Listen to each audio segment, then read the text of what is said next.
Invité du week-end, bienvenue sur ce plateau. C'est un plaisir de vous savoir nombreux, comme d'habitude. Après Sharm el-Sheikh, nous sommes à Kinshasa et j'ai le plaisir de recevoir sur ce plateau l'ambassadeur Tossim Panou-Panou. Bonjour ambassadeur. Bonjour Alfred Touba. Voilà, après Sharm el-Sheikh, où on a eu à discuter, faire le point, on a décidé finalement de faire des débriefings de ce qu'a été les négociations. Comment ça s'est passé à Sharm el-Sheikh? Passé dans l'ensemble, c'était une semaine de réunions préparatoires intenses. Ensuite, 2 semaines de négociations difficiles, complexes, qui ont d'ailleurs dû aller en prolongation. Parce qu'au lieu que les travaux se terminent vendredi, nous avons dû aller le dimanche à l'aube pour pouvoir arriver à une conclusion qui soit acceptée par tous. Et qu'est-ce qui a rendu ces négociations difficiles et complexes? Je pense que en toile de fond, il faut reconnaître un contexte international particulier avec une crise russo-ukrainienne qui a eu un impact sur tout le monde. Beaucoup de pays ont dû trouver des alternatives par rapport à la crise énergétique à laquelle ils ont dû faire face. Crise énergétique qui leur a fait avoir recours à de vieilles sources d'énergie qui ont modifié leur profil d'émissions.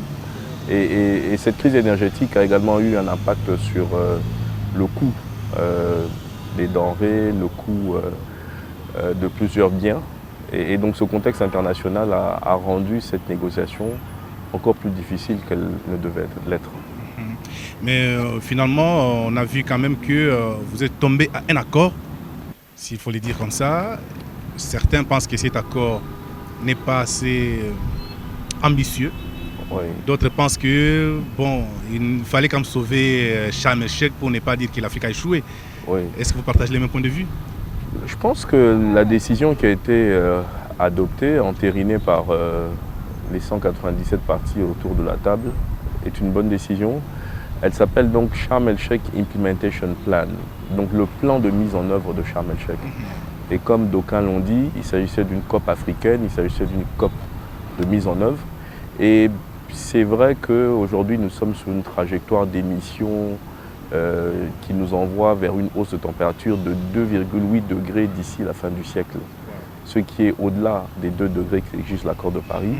Si jamais on pouvait mettre en œuvre toutes les CDN non conditionnelles que les pays ont décidé de mettre en œuvre, on va arriver à 2,6 degrés de hausse de température d'ici la fin du siècle.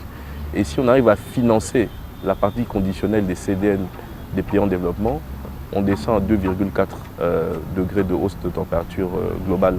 Mais on est toujours au-delà des objectifs de l'accord de Paris. Donc il faut qu'il y ait effectivement un sursaut de la part de tous pour arriver à plus d'ambition.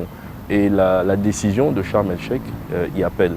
La décision de Sharm el-Sheikh d'abord réitère la primauté de la science et le fait de devoir agir de manière urgente. La décision de Sharm el-Sheikh justement appelle à rehausser le niveau d'ambition. Elle appelle également à rehausser le niveau de l'action, une plus grande collaboration entre les États. Les gens doivent se rendre compte que quand on parle d'action climatique, il ne s'agit pas de compétition entre les États. Il s'agit de collaboration pour qu'ensemble, nous puissions faire ce qu'il y a de mieux pour préserver la planète. Donc l'urgence de la science, la primauté de la science, la nécessité d'avoir plus d'ambition, plus d'action. Troisième élément important qui est souligné dans cet accord, c'est l'énergie. Les gens comprennent qu'aujourd'hui, il faut qu'il y ait des investissements massifs dans le secteur de l'énergie pour pouvoir nous inscrire vers la neutralité carbone à laquelle on veut arriver d'ici 2050. Il y a bien entendu l'atténuation, où on demande aux parties de pouvoir revisiter leur CDN pour les rehausser. Il y a l'adaptation bien entendu et on fait appel à la sixième évaluation qui a été faite par le groupe de travail numéro 2 du groupe intergouvernemental d'experts sur le climat, qui portait essentiellement sur l'adaptation et qui établit qu'il y a vraiment un grand fossé entre les besoins d'adaptation et les ressources qui sont mises à disposition. Donc après, le plan d'action de Sharm el-Sheikh parle également du financement. Important qu'on puisse mobiliser les financements, important qu'on puisse arriver aux 100 milliards de dollars qu'on nous a promis pour 2020 et qui n'arrive toujours pas. Et l'accord de Sharm el-Sheikh explique bien que pour financer les CDN des pays en développement, d'ici 2030, il faut mobiliser entre 5 800 et 5 900 milliards de dollars. Donc vous voyez que 100 milliards de dollars, ce n'est pas suffisant. Ah oui. Et donc le financement doit être rehaussé. Et il faut qu'on convienne également ensemble d'un nouvel objectif à atteindre collectivement d'ici 2025. Qu'est-ce qui va changer? Parce que 100 000, on n'a pas pu. 100 milliards. 100 milliards, on n'a pas pu. On va chercher 500 et quelques milliards. Est-ce qu'il y a vraiment cette prise de conscience? Les États ne peuvent pas tout faire. Et la décision de Sharm el-Sheikh également a une disposition qui porte sur les entités non étatiques, pour les inviter donc à se joindre à l'action et à faire un peu plus. Parce que je dis toujours, le rôle du tout État est révolu.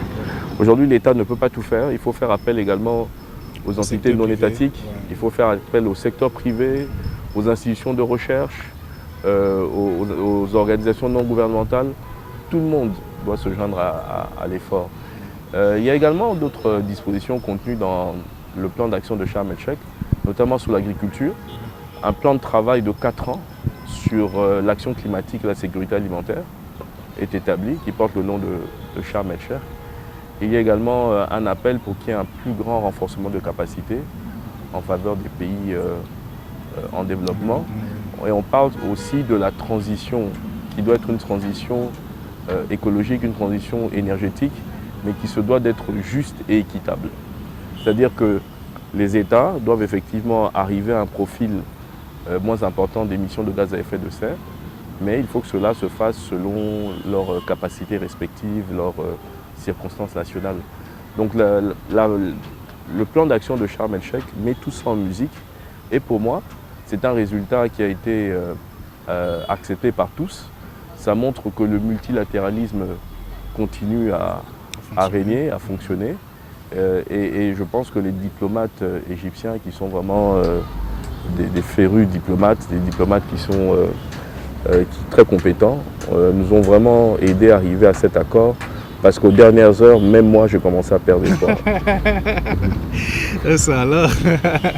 Mais on a quand même les plans d'implémentation de Sharm el-Sheikh, mais qui, quelque part, ne présentent pas un chronogramme sur sa mise en œuvre. C'était une façon peut-être diplomatique d'avoir d'abord l'outil et puis voir comment on va mettre cet outil en œuvre, ou bien c'était faire dessin? Pour moi, je pense qu'on partait quand même d'une situation non existante. C'est-à-dire que les pays, dans le cadre de l'accord de Paris, en 2015, lorsqu'on a adopté l'accord, les pays avaient inscrit des contributions déterminées au niveau national qu'ils avaient l'intention de mettre en œuvre entre 2021 et 2030. Donc ces contributions qui reprennent les politiques, les programmes, les actions qui ont été planifiées par les États en termes d'action climatique restent d'actualité. On a demandé qu'on puisse rehausser le niveau d'ambition, et donc c'est comme ça que la RDC, par exemple, entre le plan qu'elle avait présenté en 2015, qui tablait sur 19% de réduction, ou 17% je pense, de réduction, est monté à 21%. Donc beaucoup de pays ont revu, mais ça reste les mêmes axes d'activité, les mêmes secteurs. Et donc on ne partait pas de nulle part, on parlait d'un existant. Et je pense que là qu'on est arrivé en Égypte, il s'agissait de voir où est-ce que nous en sommes, ce que la science et les décisions précédentes nous appellent à faire, et voir comment remobiliser les énergies. Et je pense que c'est pour ça qu'on a vu le 7 et le 8 novembre un grand sommet réunissant plus de 100 chefs d'État et de gouvernement, où les chefs d'État ont réitéré leur engagement pour plus d'actions en faveur du climat. Chaque année, c'est devenu carrément une folklore où chaque année on vient, on réitère les engagements, mais dans la faisabilité ou dans la mise en œuvre de ces engagements, il se pose un problème. On a vu notamment avec la question de financement, autant de financements qui ont été promis à Glasgow, qui ne sont pas toujours arrivés. Mais... C'est vrai que entre la volonté politique exprimée et la mise en œuvre sur le terrain, souvent il y a un petit décalage. Mais c'est quand même important. C'est quand même important que les politiques viennent et dénotent de leur appropriation de cette thématique au niveau le plus élevé et puissent envoyer les bons signaux. Un appel a été envoyé notamment aux acteurs financiers, aux banques multilatérales de développement, de pouvoir verdir leur portefeuille d'investissement et de pouvoir rendre des financements compatibles avec l'action climatique. Et ces financements-là, qu'ils puissent être également accessibles, parce qu'il ne s'agit pas simplement de disponibiliser les ressources, il faut également que ces ressources puissent être accessibles par des États qui parfois manquent de capacité, manquent de pipeline de projets viables et à même d'absorber ces financements. Et donc il y a du travail à faire. Moi je crois qu'il ne faut pas se décourager, il faut prendre ce que l'on a déjà, travailler, montrer qu'on est engagé, montrer qu'on a une vision, qu'on sait là où on va, et à ce moment-là mobiliser le plus d'acteurs nationaux, internationaux, multilatéraux pour accélérer l'action climatique. Mais il faut qu'on envoie un signal fort de ce que nous voulons et de là où nous voulons aller. Mais on a l'impression justement que dans cette trajectoire, c'est les pays pollueurs qui décident finalement de ce qui doit être fait. Parce qu'on a l'impression ça c'est mon point de vue personnel, c'est comme s'il y a déjà un agenda bien planifié. Nous allons faire 2 ans pour tourner autour du pot et puis on va accepter quand même de modifier ça et puis on va faire encore 2 ans et voilà, les temps passent et dans l'entretemps on avance vers la fin du siècle. Alors c'est un constat intéressant Alfred parce que même moi, après ces années de négociations, avec un peu de recul, j'ai effectivement l'impression qu'il y a une poignée d'acteurs qui savent exactement là où on va aboutir dans 5 ou 10 ans et qui nous gèrent petit à petit parce qu'ils savent que nous n'avons pas encore atteint le niveau de compréhension, de maturation, d'analyse pour savoir où on va arriver. Et s'ils nous disent, dans 5 ans, les pays en développement vont devoir également contribuer au financement de l'action climatique, on dira « Ah non, c'est pas question, c'est contre la Convention ».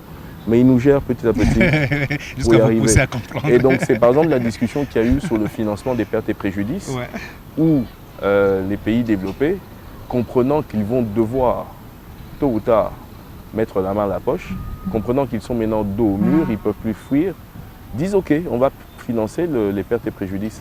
Et on a pris la décision sur l'établissement du fonds. Le fonds pour les pertes et préjudices va être établi l'année prochaine à la COP28 aux Émirats. Mais à Sharm el-Sheikh, on a établi un comité transitoire de 24 membres, 14 membres des pays en développement, 10 membres des pays développés, qui vont travailler sur la structuration du fonds en question. Mais dans les discussions qu'on avait à Sharm el-Sheikh, les pays développés disaient qu'il faudrait tenir compte des pays à haut revenu. Alors, la Convention ne dit pas ça. La Convention parle de pays développés et pays en développement. Les pays développés doivent faire montre le leadership en termes d'action climatique, puisqu'ils sont responsables du problème et du financement. On ne parle pas de pays à haut revenu. Et donc, aujourd'hui, ici, on prend certains pays qui sont prospères, mais qui n'ont pas de responsabilité par rapport à l'action climat. Donc aujourd'hui, on veut les emmener à la table des contributeurs.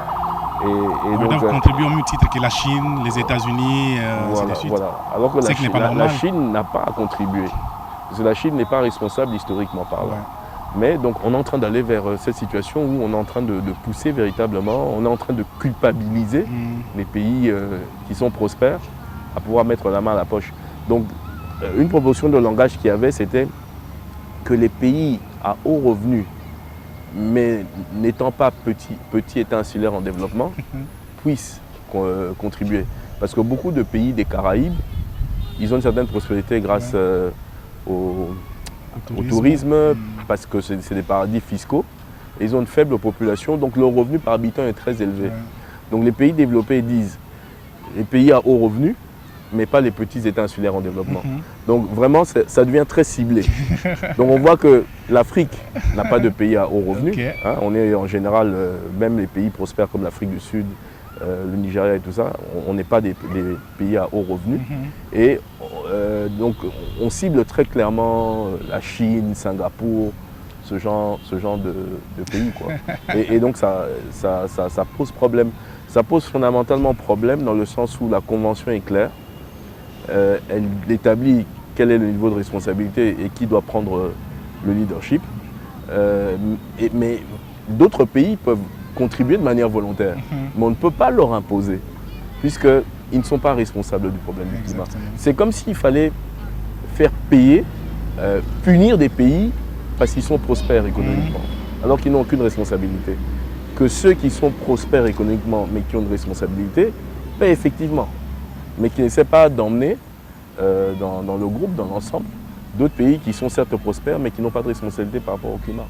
Mais aujourd'hui, il y a la mise en place avec cette COP27, la mise en place de ces fonds, le fonds sur les pertes et préjudices, oui, qui sera justement opérationnalisé lors de la COP28 aux Émirats Arabes Unis. Oui. Mais il existe déjà aussi d'autres mécanismes de financement, notamment les fonds verts. Oui. Comment ces différents fonds vont fonctionner? Alors, donc, qui seront les contributeurs de ces différents fonds? Oui, donc le fonds vert, par exemple, on avait suivi une démarche similaire, hein, parce qu'à la COP 17 de Durban, la COP 17 de Durban en Afrique du Sud, en 2017, en 2011, pardon, je m'emmène un peu les pinceaux. Donc en 2011, à Durban, la COP 17 avait établi un comité transitoire pour le fonds vert. Et donc ce comité a travaillé pendant 1 an et ensuite, à la COP 18 de Doha, le fonds vert a été opérationnalisé. Et donc on va suivre une démarche similaire et je pense que ce seront les personnes au sein de ce comité transitoire qui décideront des modalités de contribution, les modalités d'accès, la gouvernance. Mais chose intéressante également, en 2011, lorsqu'on a mis en place le comité transitoire pour le fonds vert, il y avait 12 membres des pays en développement et 12 membres des pays développés. Okay. Mais cette fois-ci, on se rend compte qu'il y a 14 membres des pays en développement et 10 membres des pays développés. Est-ce que ça a une influence? Oui, ça a une influence parce que dans la prise de décision, bon, ceux qui ont le plus grand nombre vont certainement peser. Oui. Mais ça montre également que c'est une thématique qui est tellement propre aux pays en développement que c'était normal qu'on leur donne plus d'espace pour pouvoir exprimer. Mais il est clair que lorsqu'on regarde les 135 membres du groupe des 77 et de la Chine, ce groupe hétéroclite de pays en développement, certains pays, lorsqu'ils parlent, on a l'impression qu'ils sont plus proches des pays développés que des pays en développement. C'est déjà une corruption. Bon, c'est pas une corruption, mais c'est simplement une façon de voir. Et comme c'est des pays souverains, on ne peut pas leur dicter ce qu'ils ont à dire. Exactement. Mais il y a des pays qui ne sont pas suffisamment solidaires peut-être. Hein, ils ont très rapidement accédé à certains niveaux de développement et ils oublient qu'il y a 60 ans, on avait le même niveau de développement qu'ils étaient pays pauvres. Et aujourd'hui, bon, parce qu'ils ont une prospérité relative, ils veulent obliger les autres à pouvoir également accélérer leur action alors qu'ils n'ont pas forcément les moyens. Alors, à Sharm el-Sheikh, un accent particulier a été mis également aussi sur la question de la CDN. D'ailleurs, c'est ce qui a poussé aussi les États à pouvoir, ou encore les autres participants, à pouvoir se poser la question de savoir où est-ce que nous en sommes réellement avec la mise en œuvre de CDN des différentes nations. Oui. On a l'impression que ce sont des engagements qui ont été pris, mais pour lesquels on n'a pas la possibilité de s'appliquer ou bien de les mettre en œuvre. Oui. Alors, qu'est-ce qui se passe concrètement sur cet aspect? La première des choses, c'est que est-ce que ces CDN ont été bien faites? Beaucoup de CDN ont été faites par des consultants qui sont arrivés, qui rapidement ont fait du copier-coller avec ce qui a été fait ailleurs. Et le pays a dit, ah, aujourd'hui j'ai ma CDN. Donc, il faut d'abord savoir comment cette CDN a été faite. Est-ce qu'elle a été faite en identifiant les axes prioritaires du pays, en voyant quels sont les secteurs qui ont un haut profil d'émissions et donc où le potentiel de réduction est plus important? Est-ce qu'ils ont bien intégré la donne adaptation? Donc il faut déjà voir comment ces CDN-là sont faites. Est-ce qu'elles sont belles sur papier simplement ou est-ce qu'elles peuvent être opérationnalisées sur le terrain? Je crois que c'est la première des choses. La deuxième des choses, c'est que ces CDN sont en grande partie conditionnés au financement international. Donc La CDN est là. La RDC dit voilà moi ce que je ferai pour réduire mes émissions de 21%. Ma CDN, il y a un axe atténuation, un axe adaptation. Les deux vont me coûter 48 milliards de dollars. Je veux qu'on me mobilise cet argent.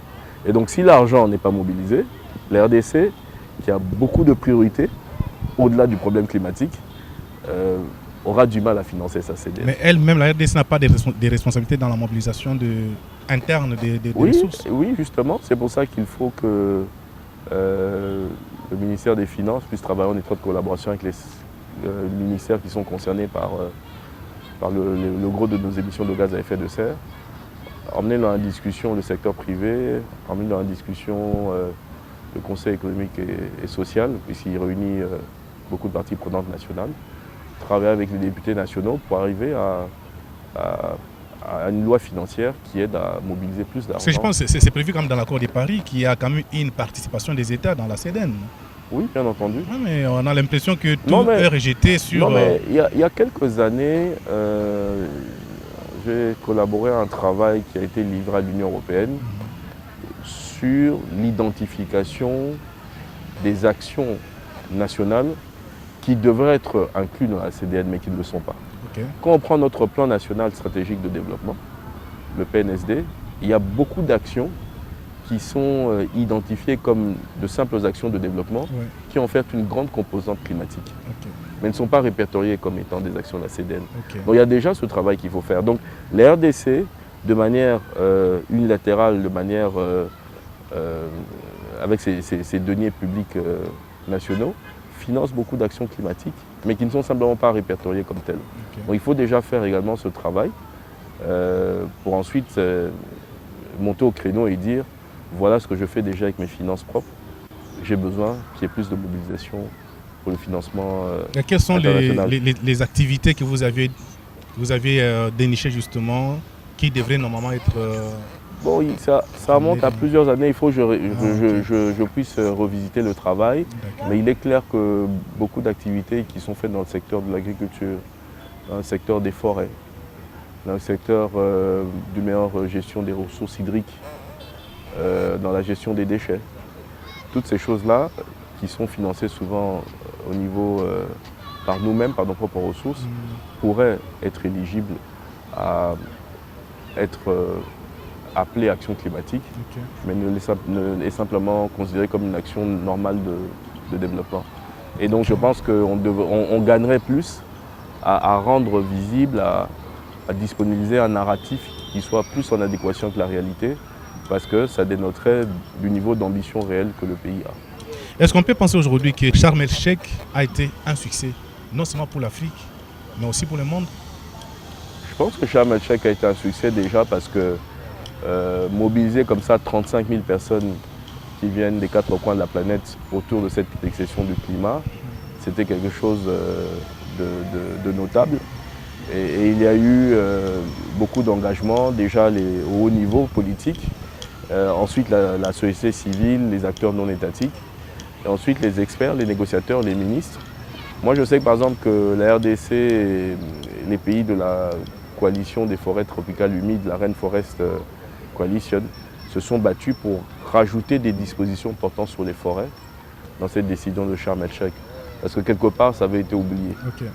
Et donc Madame la vice-première ministre est montée au créneau pour exiger que le rôle des forêts soit reconnu. Et donc c'est tout à son mérite ainsi qu'à celui des pays de la Rainforest Coalition que ces dispositions sur les forêts se retrouvent bel et bien dans la décision de Sharm. Et cette reconnaissance apporte quoi au forêts de la RDC par exemple?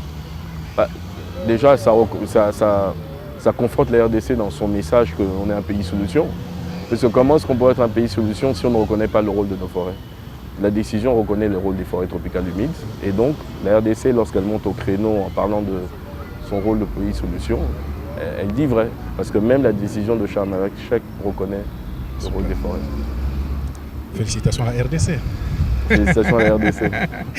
Alors, c'est un pays qui a aligné aussi plus de membres, donc plus de délégués, à peu près 459. Vous les avez vus quand même, les 459? Oui, donc je crois qu'en termes de délégation africaine, c'était la délégation la plus importante. crois que le pays qui a été le plus représenté là-bas, ça doit être les Émirats Arabes Unis. Mais c'est parce qu'ils anticipent leur propre COP l'année prochaine. Il va y avoir autour de 1000 et quelques délégués. Je crois que le Brésil aussi. Mais le premier pays africain, effectivement, c'est la RDC qui, de loin, avait presque 500 délégués. Bon, il y avait beaucoup de délégués congolais, hein, on les a vus. Hein. Ils étaient là. Et chacun dans le rôle qui était le sien. Ceux qui étaient négociateurs étaient dans la salle. Ceux qui étaient là pour le haut niveau politique étaient là pour ça. Et ceux qui étaient là pour l'agenda de l'action, les side events, ils étaient là. Donc je crois que chacun est venu à jouer son rôle et à représenter le pays comme il pensait pouvoir mieux le faire. Mais est-ce que vous pensez que cette façon de faire qui est assez critiquée dans les réseaux sociaux, j'ai vu comment ou combien les gens, les Congolais ont critiqué ces chiffres ou cette organisation, vous ne pensez pas que ça décrédibilise aussi même l'action de notre pays? Bon, je ne sais pas, parce que si les gens veulent participer à la COP parce qu'ils sont intéressés par cette thématique, pourquoi les empêcher? Non, mais il y a d'autres personnes qui devraient normalement. Je prends les cas, je connais quand même 2 ou 3 négociateurs qui ont manqué les financements pour partir. Alors, on parle de 2 choses différentes, Alfred. On parle de la participation ou du financement par l'État congolais des délégués. Parce que c'est 2 choses différentes. Non, les deux. La participation, pour moi, une jeune activiste qui est éprise des questions environnementales peut se faire accréditer à travers sa famille, ses amis, son réseau, se faire financer pour venir à la COP. Maintenant, oui, le deuxième élément, c'est qui est financé par le trésor public. Parce que toi et moi qui payons l'impôt, qui permet de financer le délégué qui va à Sharm el-Sheikh, on veut effectivement voir quel est le niveau d'efficacité de ce délégué à Sharm el-Sheikh. Donc oui, bon, ça c'est autre chose. Et bon, ce n'est pas à moi de commencer à faire la police là-dessus. Il y a des entités qui sont habilitées à ça, à se voir, qu'est-ce qui a été dépensé d'argent public pour financer qui, et quel est le résultat. Ça, c'est pas mon travail. Moi, tout ce que je dis, c'est qu'il y avait une forte délégation congolaise. Elle a été active à bien des égards.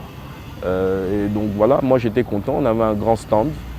C'est la première fois qu'on ait un stand aussi important. C'était un carrefour énormément de rencontres. On a vu beaucoup de gens venir.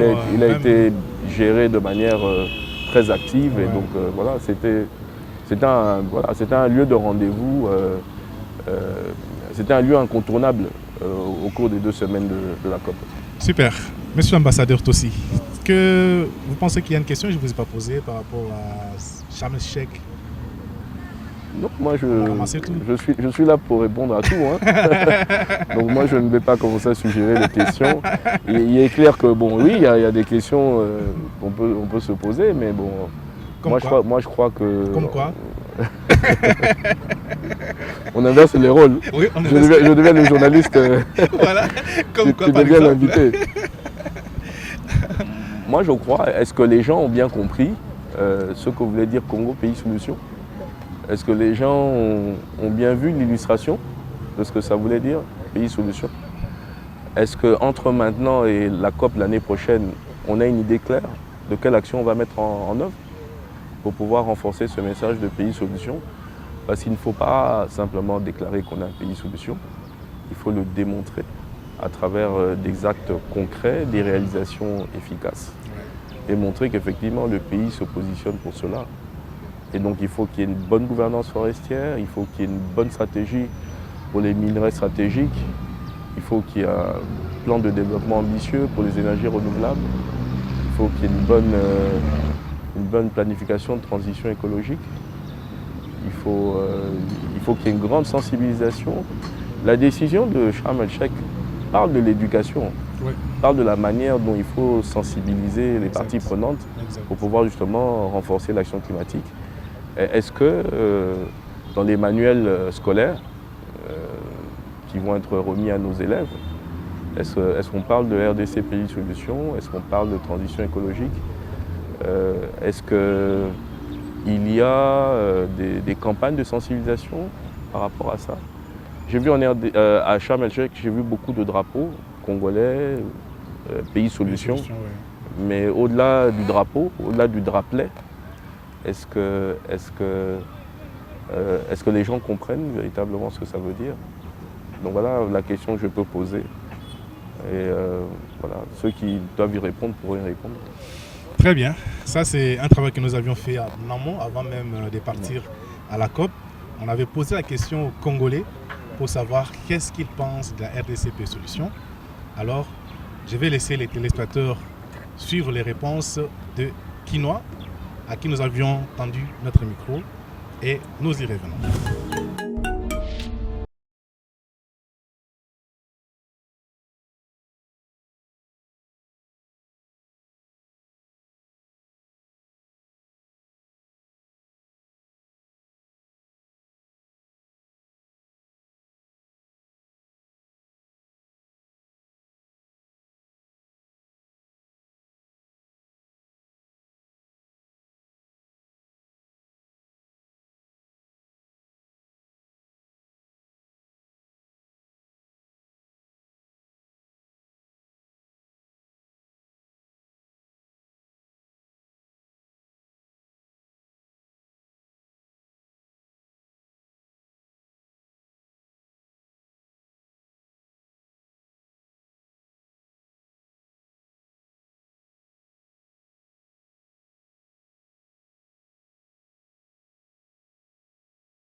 elingi koloba ke mboka oyo ezali na bozangi te, ezali ya kolelalela te, biloko nyonso ezali pa na biso, mai ezali, bazamba na biso pe ezali ebele. Pona yo pe solution ikolobani. Na éviter.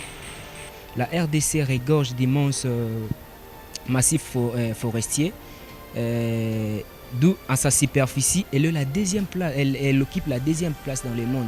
C'est le changement climatique qui est un problème mondial et nous avons une réponse parce que nous disposions d'une grande massif forestier. C'est-à-dire que la solution à ce changement climatique, c'est que les réserves naturelles soient protégées.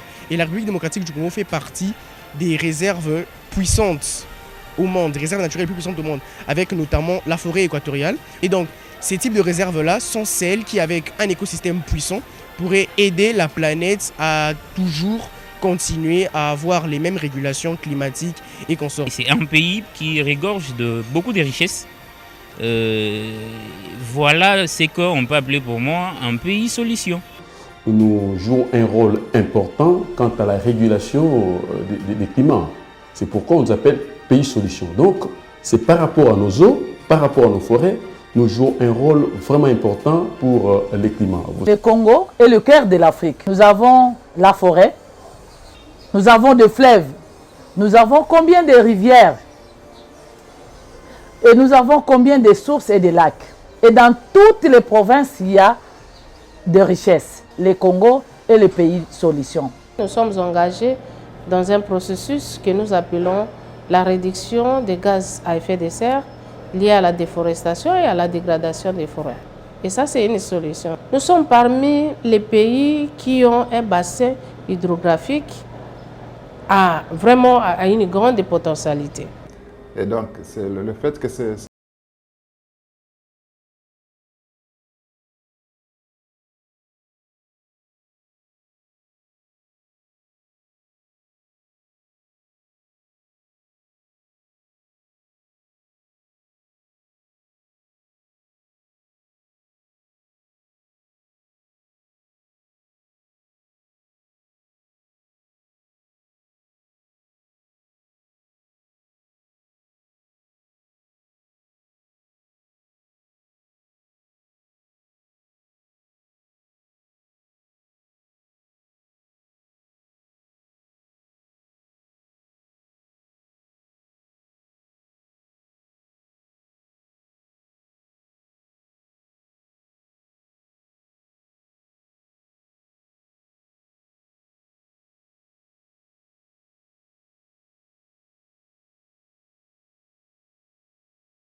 dans la lutte contre les changements climatiques.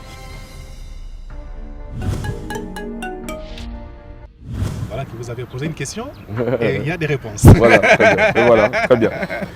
Alors, Tossi Panoupanou, ça a été un plaisir de vous recevoir ce matin. Merci. Et merci. je pense que ce n'est pas la dernière fois, comme toujours, on aura le temps de nous revoir et discuter davantage parce qu'il faut déjà préparer la COP28. Oui. Comme vous m'aviez dit à Sharm el-Sheikh qu'il fallait déjà au retour préparer la COP28. On ne doit pas attendre le mois de juillet, le mois d'août, septembre pour commencer à préparer. Il faut le faire déjà maintenant. Donc je pense que nous aurons tout le temps de pouvoir vous inviter ici sur ce plateau, discuter un peu sur comment ça évolue et qu'est-ce qui doit être fait. Parce que nous savons que vous avez une expertise que nous devons mettre à la contribution de la République. Et je pense que vous serez toujours le nôtre. Oui, Dieu aidant, je serai toujours là dans le processus. Moi, ça fait 15 ans que je suis dessus. Je crois qu'on commence un peu à devenir vieux. Il faut qu'on prépare la relève. Ah oui. Il faut que les jeunes puissent commencer à nous... J'ai vu quand même que vous aviez amené avec vous 2 ou 3 personnes que vous encadrez, qui sont... Oui, c'est ça, c'est ça. Donc, à un moment donné, il faut passer la main parce que, bon, voilà,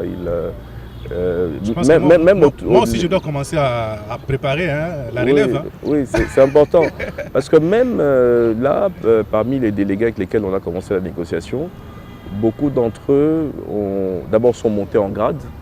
Et donc, voilà, parfois je négociais avec des gens qui étaient pas là il y a quelques années ou qui étaient très très juniors, qui maintenant deviennent seniors.